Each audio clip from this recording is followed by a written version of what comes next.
Halo Sobat Mascu Channel dimanapun kalian berada, semoga kita semua selalu diberi kesehatan dan panjang umur. Nah, bicara soal ikan, semua pasti pernah makan ikan ya.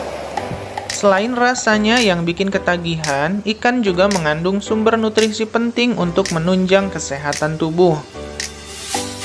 Daging ikan kaya akan kandungan asam lemak omega 3, protein, selenium, vitamin D, dan rendah akan kandungan lemak jenuh. Tapi bukan itu yang akan kita bahas, melainkan cara menangkap ikan. Kali ini ada beberapa cara unik memancing ikan di laut. Dan cara ini sangat efektif karena tidak berdampak kerusakan pada terumbu karang. Salah satunya adalah dengan cara HUHT atau Fall and Line. HUHT atau Fall and Line khusus dipakai untuk menangkap cakalang. Tak heran jika alat ini sering disebut pancing cakalang. Ikan cakalang merupakan kelompok ikan tuna dari jenis yang berbeda. Untuk mendapatkan ikan cakalang tentu tidak semudah yang kita lihat. Dibutuhkan keahlian khusus dalam berbagai faktor, salah satunya memilih lokasi.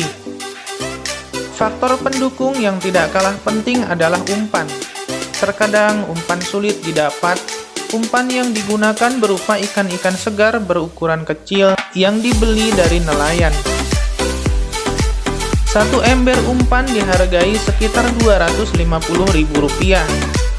Biasanya sekali memancing dibutuhkan umpan sekitar 8-10 ember. Paling tidak harus menyediakan uang sekitar 2 juta lebih untuk umpan, kata seorang boboy atau penabur umpan. Umpan disebar ke laut untuk menarik perhatian subak. Subak adalah rombongan besar cakalang yang berenang mencari makan. Sedangkan pemancing hanya menggunakan umpan tipuan. Bentuk mata pancing HUHT tidak berkait seperti lazimnya mata pancing. Mata pancing HUHT ditutupi bulu-bulu ayam atau potongan rafia yang halus agar tidak tampak oleh ikan. Untuk mengelabuhi ikan, biasanya dibuatkan hujan buatan di anjungan kapal. Bertujuan agar ikan tidak melihat gerak-gerik pemancing di atas kapal, dan agar ikan tidak bisa membedakan mana pancing dan mana umpan.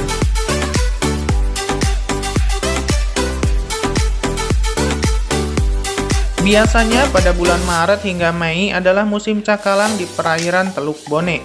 Sedangkan September hingga Desember musim cakalang berada di perairan Selayar, kata seorang nelayan asal Maluku. Kalau musim cakalang, pemancing sampai kelelahan. Untuk satu orangnya bisa dapat 1.000 ekor sekali pancing. Cakalang terbesar, panjang tubuhnya bisa mencapai 1 meter dengan berat lebih dari 18 kg.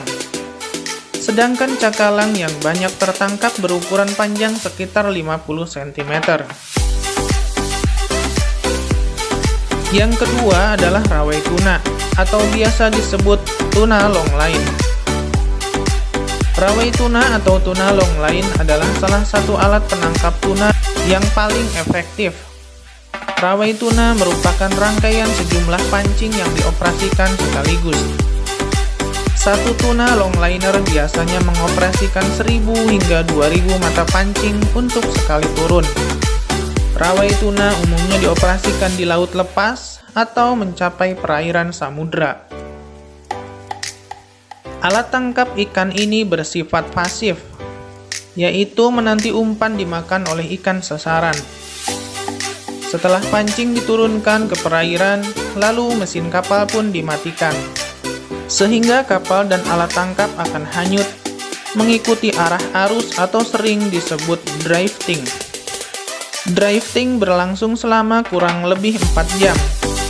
Selanjutnya, mata pancing akan ditarik menggunakan mesin dan diangkat kembali ke atas kapal. Setelah ikan didapat, kemudian akan melalui proses penyortiran. Ikan tuna merupakan salah satu primadona komoditas ekspor produk perikanan Indonesia. Negara tujuan ekspor tuna terutama adalah Jepang.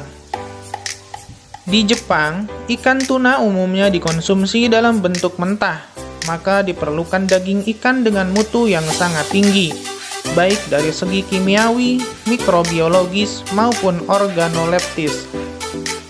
Beberapa hasil penelitian menunjukkan bahwa ikan tuna mempunyai kualitas terbaik bila cara penangkapan dan pengangkatan ke atas kapal efektif. Dan kapal-kapal yang digunakan umumnya sudah menggunakan teknologi modern yang diperlukan dalam menjaga kualitas ikan agar tetap terjaga dengan baik. Demikian yang dapat saya sampaikan. Terima kasih sudah menonton dan sampai jumpa di video berikutnya.